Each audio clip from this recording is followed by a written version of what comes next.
Hello and welcome to Labour Lens. I am Sharon Ijason. On this week's edition of the program, we'll be discussing about the International Women's Day and how it affects Nigerian workers. We also have interesting news stories for you. We will be right back.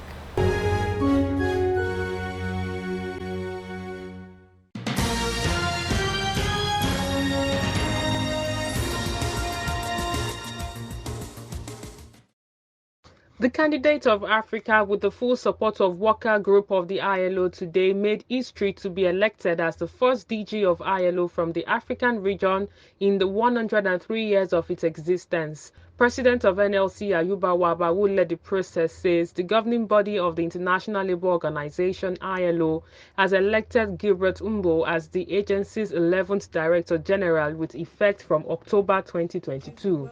At its 344th session, the ILO governing body picked Gilbert Umbo from Togo as its next Director General. Umbo is currently president of the International Fund for Agricultural Development. He was elected by the ILO governing body comprising representatives of governments, workers and employers during their meeting in Geneva, Switzerland.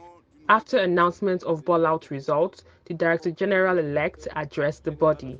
I'm thinking about the 4 billion people around the world who do not have access to social protection. I'm thinking about the 200+ million of women and men who face unemployment, the 160 million children in child labor, the 1.6 billion of people in the informal sector, the enterprises, particularly the small and medium-sized enterprises that are facing drops in demand, supply chain disruption, or closure due to crisis, including the pandemic, including climate change and armed conflict. The new Director General 5-year term will begin on the 1st of October 2022. The current ILO Director General Guy Ryder from the United Kingdom has held the office since 2012. The ILO governing body is composed of 56 titular members and 66 deputy members. The employer and worker members are elected in their individual capacity. As the oldest specialized agency of the United Nations, the ILO was founded in 1919 and has a mandate to promote decent work for all. It has 187 member states.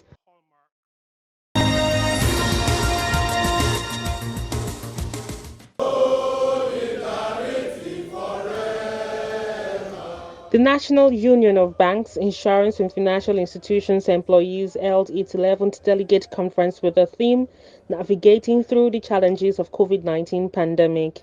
National President of Nubife, Anthony Abubakar, while delivering a speech, spoke about the challenges facing the workers in the financial sector. He explained in details his reservation on the Bank Employees Act, which emphasizes declaration of assets. With the Bank Employee Act, declaration of assets, while we appreciate the rationale behind the view of the act, which is to enhance accountability, transparency, integrity, and good corporate governance. Individuals who are not employees of the bank, such as our children, spouse, should not be subjected to any part of act simply because of the infidelity to employee of the bank, especially on the asset declaration. Representative of the President of Nigerian Labour Congress, Ayuba Waba, spoke on the issue of casualization and outsourcing of workers in the sector. Despite the intervention of Congress, Employers Association and the Central Bank of Nigeria in stopping planned mass sack of workers in the banking sector, it appears that the management of some of our banks have crafted ingenious ways of getting their hands on the workers' earnings. It was unanimously agreed that there is an urgent need to address the framework in engaging outsourced workers.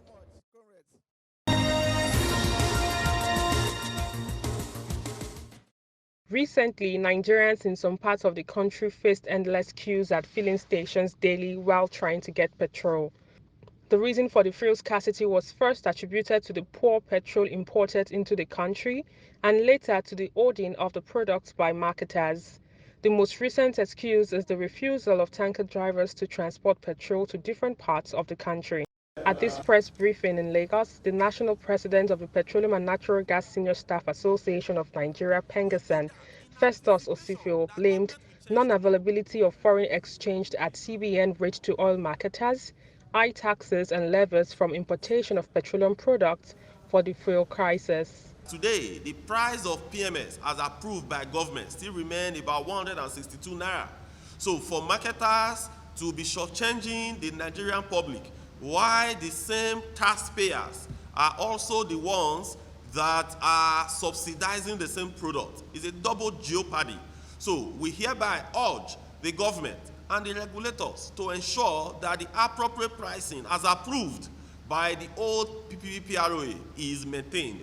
He spoke further on the issue of crude oil and pipeline vandalism, adding that government should review enabling legal instruments for sanctioning violators. Pipelines' integrity will be sound enough to enable safe transportation of crude and products all over the country, while government establishes a special force committed to strict enforcement of pipeline right-of-ways.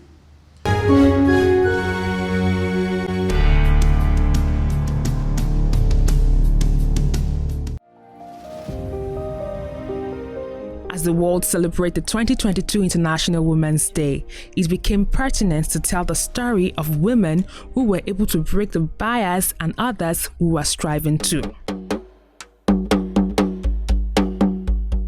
I met Kende, Zainab and Grace, who shared the story of how they are surviving despite all odds.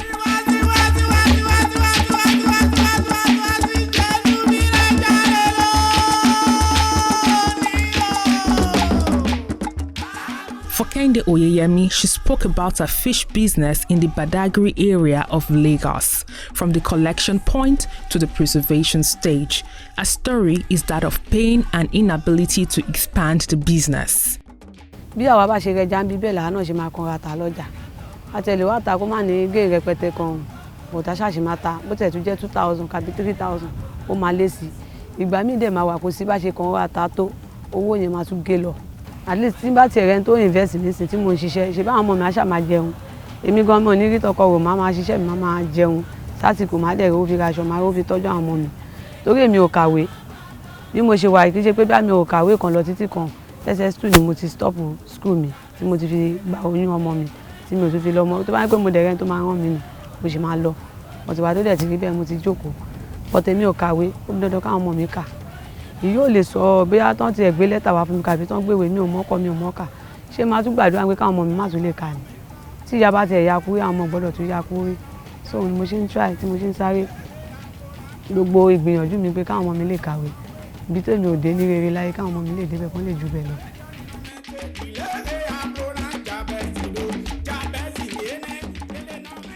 Out of 144 countries, Nigeria ranks 122 in closing the gender gap.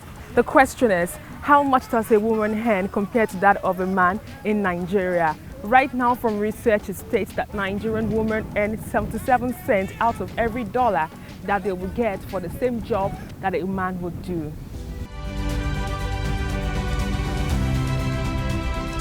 Stella Dean Jacob, a veteran journalist and director of news at TVC Communications, says Nigerian women should demand for more elective positions and inclusion rather than limit themselves to 35% affirmative action.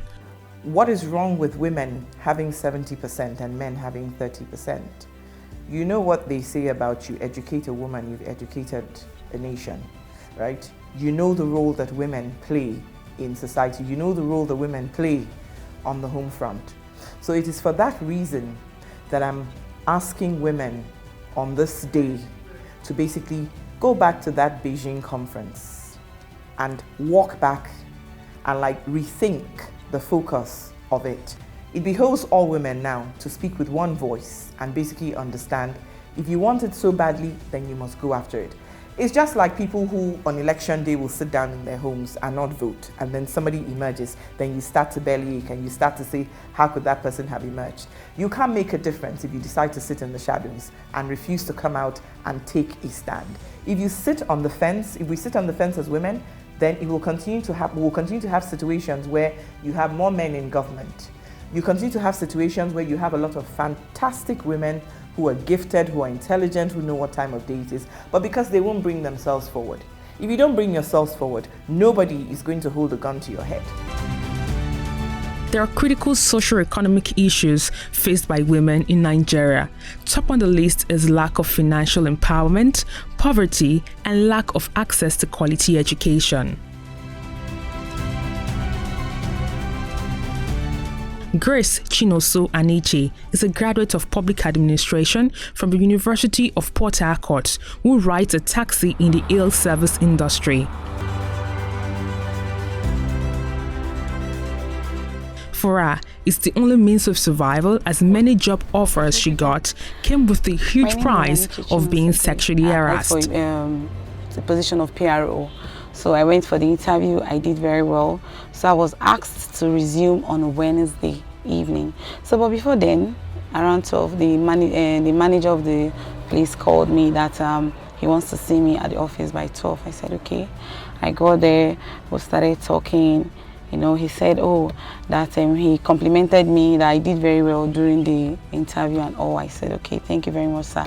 He said, hope that we'll work together without no issues and all. I said, sure, no problem, sir. He said, okay. So while we were talking, you know, he left his seat. He came in front of me and sat on the table while I was sitting facing him. You know, he tried arranging my hair for me. I'm like, okay, let me just keep it cool. Let it not be that I'm being too forward. So while we were talking, he said, you know, you're a very beautiful girl. I smiled, I said, thank you. You know, all of a sudden, he started making advances on me, telling me, you know, if I play along with him, that I'm going to retain my job very well, that aside my salary, that he will take care of me. So this was the only job I could get to start up. It has not been easy.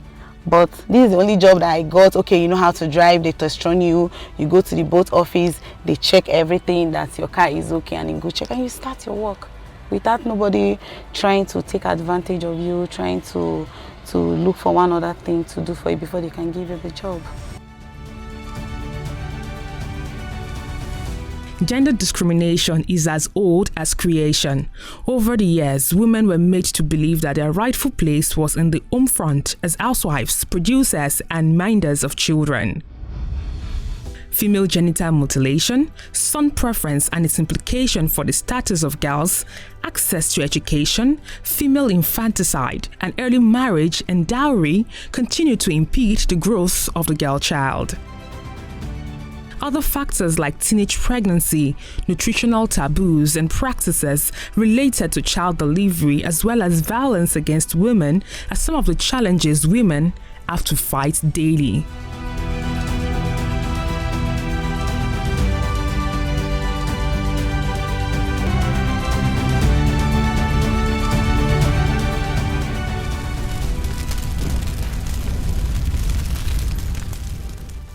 Husman Zainab, a female farmer, says she has been into farming for more than 30 years. She tells me how she has been able to venture into mechanized farming due to lack of access to loan. Gona ba namu bane aron shi muke muna yin noma sai abinci ya nuna mu raba tsakiya mu ba mai gona nashi mu ma mu dauki namu. To ai akwai matsala ko tunda ba gonan mu ba. Kuma ga maganan ba taki, ba garmazo ko ba gaskiya ba na wanda mutum zai duka wahala ne.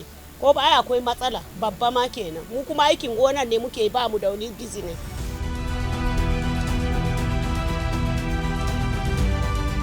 For women like Kende, Grace, and Zainab, who against all odds are striving to break the bias and excel, they hope that in this modern world where women have assumed prominent roles in the economic, political, and social circles in different societies, government and the men will be more supportive of their female counterparts.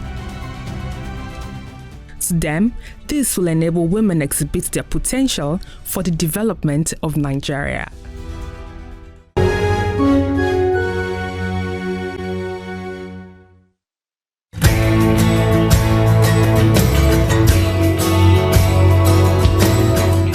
On the profile interview segment this week, I will be speaking with Honorable Koku Obiai. who is the honorable member from the Bayelsa State House of Assembly, who also was a former Bayelsa NLC State Chairperson. She speaks to us about the need for more women participation amongst the labor unions, and also how this can also contribute to the national development. It's good to have you on the program. Thank you. I'm happy to have a woman to be discussing with. And we all know that it's the Women's Month, National Women's Day, and it's a month whereby we celebrate women. And speaking with you, you've had experience with labor, and you're also a lawmaker at the Bayelsa House of Assembly. What would be your message to an average woman that is in the working class, that is a professional, that might have interest in actually seeking or vying for a political position to be able to contribute their own quota to the society? Well, thank you for this opportunity. I am actually a member of the Bayelsa State House of Assembly. I'm Honorable Ebiwa Koku Obiai, the Chief Whip Bayelsa State House of Assembly. And I was a civil servant before I joined partisan politics. I worked for about 28 years before I left the service, and I also was into labor politics. I want to say that workers that are interested in politics, already the labor, the union, the association within the workforce, they're a good training ground for them. Workers that are interested should join the union. Joining the union does not mean that you are just a card-carrying member. Active participation in the union, because within the union there are a lot of things you learn. I was in the NLC, Nigeria Labour Congress, and in the Labour Congress we have what we call the state level school. It is a school where we train workers that are interested in politics, workers that want to know more about the unions. We train them to prepare them to take over. We prepare them for leadership. So I think workers have a very good platform, which they have all around them, but they seem not to be tapping into it. And I want to encourage workers to, participate actively, not a passive unionist, an active one. And that was how we were trained before eventually I vied into the partisan politics. But I think it is doable. But my challenge with women is that even in the labor politics, we are very few. During my days as state chairman of NLC, it was myself only and Mrs. Daramola from Ondo State. And even currently, out of the 36, we still have just 2. Ceci from Lagos, Comrade Ceci, and Comrade Eunice from Rivers. So I think the female participation is still low. Though some of the unions over the time, they have what we call commission at the national level, committees in the states. And that is to encourage female participation. And some females were able to tap into that. And that also, at a point, gave us a seat at NAC of the NLC. We have the president and the vice president as member of NAC, automatic. And I believe that if more women, like the unions now, because constitutionally, most of the positions, they are contested by more of male instead of the female. But if we have, we all signed, we have domesticated the 35% affirmative action. If unions can help women in this country to implement that or to bring that to bear in their constitution so as to encourage women, and that will have helped us to reawaken some of us that are not too active, so to ensure that they also participate in union activities, and that could be a stepping stone. The number of out-of-school children is on the rise. We know that girls are the most affected. What would be your message towards ensuring that we have more girls in school? Out-of-school children, it is on the rise. Considering the issue of COVID, we had COVID and so many children dropped out. If you look at the north, up north, the bandits Boko Haram issue, so many children are not in school.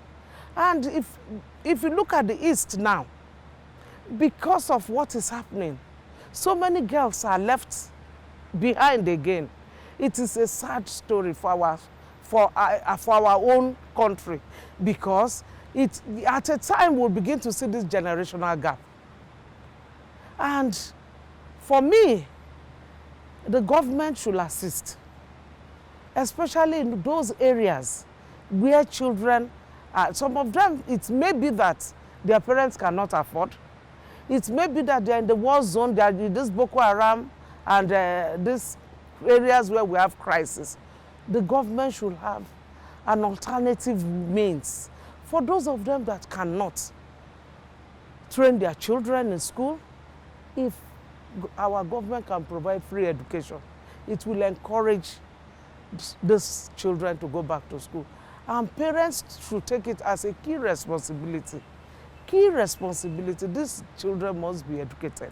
So child labor is still a very big issue, because if you talk about out of school children, it means that if they are not in school, of course, they are engaged doing something else. So child labor, with your experience as a lawmaker and as a former labor leader, what do you think is amiss at this point? Of child labor as a country, we have the Child Rights Act at the national level. Our own state, we have domesticated it. The sanctions, if you fail to do the right thing, they are already stated in the law. Child labor is a criminal offense, because it is not right for people to keep these children. You go to the streets. Sometimes if you go to Lagos and some other cities within the country, you see them selling small children that should be in the school. Small children that should be, they are in their formative age. And people, they are supposed to be where they will be properly guided. If we must have a sane society, we must eradicate child labor, because it is not right. It is not right at all. And these children, they are supposed to be the leaders of tomorrow. If they are not educated, what type of society are we?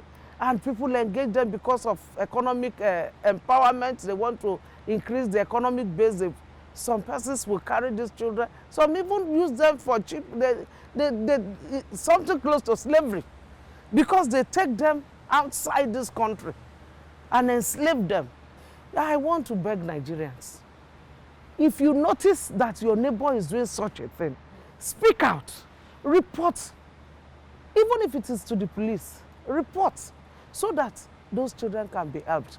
And it is not a business of only the police, it is all our collective effort that can resolve this matter. Everybody watching out for it, trying to stop it, and encouraging the children to also speak out. Finally, 3 major bills that was presented to the National House of Assembly was rejected. I'm laughing because it's coming from a place of pain, and I can't be crying on air. These are bills that probably should have encouraged gender equality and perhaps more participation of women in politics and in various other aspects of the country. How would you respond to this? Well, I just want to say that these bills were sent to the House, and at the National Assembly, about 68 bills for amendment, 3 particularly concerning us, and concerning us, in quotes, women, and they voted against it. For us, and for me as an individual, I did not feel happy about it. But I don't want Nigerian women to lose hope. We are going somewhere. We may not have the total, we may not have everybody in the National Assembly supporting us, but the attempt we have made is a signal. And I want to encourage us that even though we did not succeed, we should continue with our campaign. More seats for women in the parliament. More positions for women that are in the elected, that are having appointments. If you go to small countries like Rwanda, they are far ahead of us. If you go to South Africa, they are far ahead of us. And that is what we are saying.